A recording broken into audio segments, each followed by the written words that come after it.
Hi guys. आज मैं आप सबके सामने फिर से एक नए टॉपिक के साथ। लास्ट क्लास में हमने क्लास 10th के जो topic nutrition in human beings उसको फिनिश किया था। जैसे बता दूँ, न्यूट्रिशन इन ह्यूमन बीइंग्स में जैसे 5 स्टेप्स हमने देखे थे। इंजेशन, डाइजेशन, एब्जॉर्प्शन, एसिमिलेशन और रिजेशन, इन सब के बारे में हमने काफ़ी ज़्यादा डिटेल देखा था। उसी टॉपिक को कंटिन्यू करते हुए अगला जो टॉपिक है हमारा डेंटल कैरीज। डेंटल कैरीज होता क्या है? The formation of small cavities or holes in the teeth due to the action of acid forming bacteria and improper dental care is called dental caries। मतलब ये समझ लीजिए, जो स्मॉल कैविटीज़ आपके अंदर बन जाती है किसकी वजह से? In the teeth due to action of acid forming bacteria और इम्प्रॉपर डेंटल केयर, कि हम अपने दांतों का ध्यान नहीं देख पाते, जिसकी वजह से होता क्या है, डेंटल कैरीज डेवलप हो जाते हैं। होता क्या है बेसिकली, जो बैक्टीरिया होते हैं, bacteria in our mouth act on sugar to produce acid. जो बैक्टीरिया होगा वो हमारे माउथ में शुगर पे एक्ट करता है। शुगर पे एक्ट करेगा तो उससे एसिड प्रोड्यूस होता है। ये एसिड क्या करेगा? Acid first dissolve the calcium salt from dentine and enamel. जो टीथ के ऊपर जो एक लेयर होती है इनेमल, उसके बाद डेंटाइन, तो ऊपर की जो लेयर होती है, तो ये एसिड फॉर्मिंग बैक्टीरिया क्या करेगा, तो उसके ऊपर जो कैल्शियम लेयर होगा उनको डिज़ोल्व करेगा। Then forming cavities in the teeth. उसके बाद क्या होगा? टीथ के अंदर कैविटी फॉर्म होता जाएगा। उसके बाद क्या होता है? If the teeth are not clean regularly they become covered with a sticky yellowish layer of food particles and bacteria cells called dental plaque. अगर आप अगर आप प्रॉपर केयर नहीं करते हो, एक ऐसा टाइम आता है येलोइशनेस आपके टिथ पे देखने को मिल जाती है। अगर आप एक sticky yellowish layer food particles का, जो काफ़ी ज़्यादा डेवलप हो जाता है। ये था dental caries, dental care. Now I come to the next topic. जो नेक्स्ट टॉपिक है हमारा, आप देख रहे हो, आपके स्क्रीन पे दिख रहा होगा। नेक्स्ट टॉपिक है हमारा रेस्पिरेशन। अभी तक का हमारा न्यूट्रिशन चल रहा था। Now I come to the respiration. Respiration होता क्या है? The process of releasing energy from food is called respiration.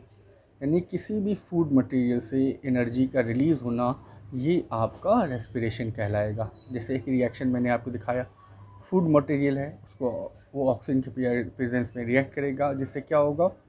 Carbon dioxide, H2O और एनर्जी रिलीज़ हो रहा है। अगर आप देखा जाए, respiration is just opposite of photosynthesis. हम क्या देखते हैं फोटोसिंथेसिस में? होता क्या है फोटोसिंथेसिस होने के लिए जो 4 क्राइटेरिया हमने लास्ट टाइम देखे थे, CO2, वाटर, क्लोरोफिल, सनलाइट, ये 4 क्राइटेरिया होते हैं। फोटोसिंथेसिस में होता क्या है? आपका फूड मटेरियल तैयार होता है। लेकिन रेस्पिरेशन में क्या है? इस फूड का ब्रेक डाउन होता है, उससे एनर्जी रिलीज होती है। तो इसलिए यहाँ पे ये जो सेंटेंस यूज़ किया गया, respiration is just opposite of photosynthesis, इसका मतलब यहाँ पे यही है। अगला देखो, the energy produced during respiration is stored in the form of ATP molecules in the cells of the body. दूसरा, जो भी एनर्जी आपका तैयार होता है हमारे बॉडी में, वो किस फॉर्म में स्टोर होगा? ATP फॉर्म में। ATP यानी एडिनोसिन ट्राईफॉस्फेट। मैंने ATP के बारे में, इन सब के बारे में थोड़ा सा नीचे आउटलाइन दे दिया है, आपको स्क्रीन पर नज़र आ रहा होगा। 2 टर्म्स हैं, एक ADP, एक ATP। ADP क्या होता है? Adenosine diphosphate. एडिनोसिन डाइफॉस्फेट यानी it has low energy content. इसके अंदर जो एनर्जी होगा वो बहुत ही कम होगा। दूसरा है ATP, adenosine triphosphate. It has high energy content. इसके अंदर आपको हाई एनर्जी कंटेंट होगा। अब बनता कैसे? होता क्या है, जब ATP बनना होता है तो ADP, एडिनोसिन ट्राइफॉस्फेट, प्लस उसके अंदर फॉस्फेट, एक inorganic material, plus energy. Energy कहाँ से मिलेगा? रेस्पिरेशन से। जब ये 3 जुड़ते हैं तब जाके आपका ATP बनता है। जस्ट इसके अपोजिट, हमारे बॉडी में कभी एनर्जी की ज़रूरत होती है तो ATP क्या होगा? ब्रेक डाउन होगा। जब ATP ब्रेक डाउन होगा तो ATP के ब्रेक डाउन होने के बाद क्या बनेगा? आपको ADP plus phosphate plus energy release होगा। जिस एनर्जी को हमारा बॉडी यूटिलाइज करेगा। तो ये था अभी तक आपका एक छोटा सा respiration. Now I come to the next topic, respiration. Respiration आपको दो टाइप्स के होते हैं, आपको क्लियरली स्क्रीन पर दिख रहा होगा। Respiration is of two type, aerobic respiration और एनारोबिक रेस्पिरेशन। रेस्पिरेशन आपको दो टाइप्स के होते हैं, क्लियरली आपको स्क्रीन में दिख रहा है, एरोबिक और एनारोबिक। अब देखिए, एरोबिक और एनारोबिक एक सिंपल वे में मैं आपको समझाऊंगा, मैं ज़्यादा आपका टाइम भी नहीं लेना चाहूँगा। देखिए, एरोबिक रेस्पिरेशन वो होता है जो ऑक्सीजन के प्रेजेंस में होगा। Aerobic respiration it occurs in the presence of oxygen. Anaerobic it occurs in the absence of oxygen. जो एनारोबिक रेस्पिरेशन होगा वो ऑक्सीजन के अब्सेंस में होगा। तो ये चीज़ दोनों के बीच में, ये बेस इन एरोबिक और एनारोबिक के बीच में ये दो बेसिक डिफरेंस है, इस चीज़ को आपको समझना होगा। Now I starting the aerobic. Aerobic respiration it uses oxygen, जैसे मैंने पहले कहा, it occurs in the presence of oxygen. ये ऑक्सीजन के प्रेजेंस में होगा। दूसरा, mitochondria are the sites of aerobic respiration in the cell. जो एरोबिक रेस्पिरेशन है वो हमारे सेल के अंदर माइटोकॉन्ड्रिया में होते हैं ज़्यादातर। Mitochondria are the sites of aerobic respiration in the cell.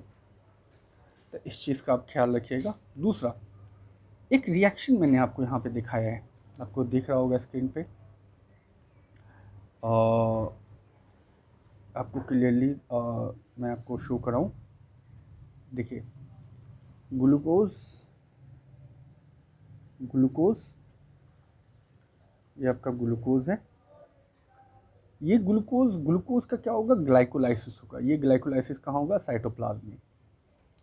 जब इस ग्लूकोज का जब ग्लाइकोलाइसिस होगा और साइटोप्लाज्म में, तब बनेगा पायरूवेट। ये पायरूवेट पायरूविक एसिड से बनता है, पायरूवेट कंपाउंड। जब ये पायरूवेट बना, फिर आगे इन माइटोकॉन्ड्रिया में फर्दर रिएक्शन होगा, जिसमें फिर आपको 6CO2 6H2O और 38 ATP यानी 38 एडिनोसिन ट्राइफॉस्फेट जनरेट होगा। अब यहाँ पे एक चीज़ ये है, क्रेब्स साइकिल है क्या। जब आप हायर क्लास में जाते हो तो हायर साइकिल में ही इसका एक ब्रॉड प्रोसेस है रेस्पिरेशन का, तो उसमें से ही थोड़ा सा आपको इंट्रो दिया गया है क्लास 10th लेवल पे। क्रेब्स साइकिल एक पूरा प्रोसेस है, जब आप हायर क्लास में 12th-11th में आओगे तो वहाँ ये प्रोसेस आपको बताई जाती है। तो वहाँ जो ऑक्सीजन होगा उस ऑक्सीजन का यूटिलाइज यहाँ पे होगा फर्दर आगे रिएक्शन में। ठीक है, तो माइटोकॉन्ड्रिया क्या करता है, जो क्रेब्स साइकिल में ऑक्सीजन अवेलेबल होगा उसका यूटिलाइज करेगा फर्दर CO2 H2O और 38 ATP जनरेशन में। तो ये था एरोबिक रेस्पिरेशन। एरोबिक रेस्पिरेशन के बारे में याद रखिएगा, इसमें सबसे ज़्यादा एनर्जी जनरेट होता है 38 ATP। मैं फिर से रिकॉल करा दूँ, glucose, pyruvate, then oxygen, then oxygen कहाँ से मिलेगा, क्रेब्स साइकिल से, mitochondria, 6CO2 6H2O and 38 ATP. Now I come to the anaerobic respiration. The respiration which takes place without oxygen, वो रिएक्शन जो बिना ऑक्सीजन के होता है। मैंने पहले भी बताया एनारोबिक रेस्पिरेशन, इसका आप रिएक्शन देख लीजिए। मतलब कुछ हद तक देखेंगे आप, स्टार्टिंग रिएक्शंस कुछ सिमिलरिटी होंगे, लेकिन बाद में ऑक्सीजन के प्रेजेंस और ऑक्सीजन के एब्सेंस की वजह से कुछ डिफरेंस आएंगे। ग्लूकोज ग्लाइकोलाइसिस हुआ साइटोप्लाज्म में, देन पायरूवेट बना, पायरूविक एसिड से बनेगा पायरूवेट। फिर यहाँ पे क्या होगा, यहाँ पे था ऑक्सीजन का प्रेजेंस, यहाँ पे है इन ऑब्सेंस ऑफ ऑक्सीजन, और साथ साथ यीस्ट भी काम करेगा। उसके बाद जो प्रोडक्ट बनेगा C2H5OH plus 2CO2 plus 2 ATP। तो यहाँ पे ये आपको प्रोडक्ट बन रहे हैं, इस चीज़ का आप ख्याल रखिएगा। तो ये था anaerobic respiration. Now I come to the next point, जो आपका एनारोबिक रेस्पिरेशन है। Anaerobic respiration takes place in our muscles during vigorous exercise when oxygen gets used up faster in the muscle cell than can be supplied by blood. यानी हमारा जो जब हम exercise करते रहते हैं, हमारा जो बॉडी है, जब विगरस एक्सरसाइज हम करते हैं तो विगरस एक्सरसाइज के दौरान एनारोबिक रेस्पिरेशन हमारे मसल सेल के अंदर होता है। ठीक है। दूसरा होता है क्या है, ग्लूकोज पायरुवेट ऑक्सीजन के एब्सेंस के बाद कहाँ होगा, मसल टिश्यू में lactic acid, 2 molecule of lactic acid plus 2 ATP का फॉर्म होता है। तो ये जो मैंने अभी आपके सामने ओवरऑल एक रेस्पिरेशन का दिखाया, फिर आगे मैं इसी रेस्पिरेशन को आगे कंटिन्यू करूँगा, respiration in plants, respiration in humans, फिर उसके बारे में थोड़ा काफ़ी ज़्यादा मैं डिटेल बताऊँगा। आज के लिए इतना ही। लाइक और सब्सक्राइब करना ना भूलें। कमेंट सेक्शन में अगर आपकी कोई क्वेश्चंस हो, कुछ भी तरह की बातें हो तो आप शेयर कर सकते हैं, और बेल आइकन बटन दबाना ना भूलें। Thank you.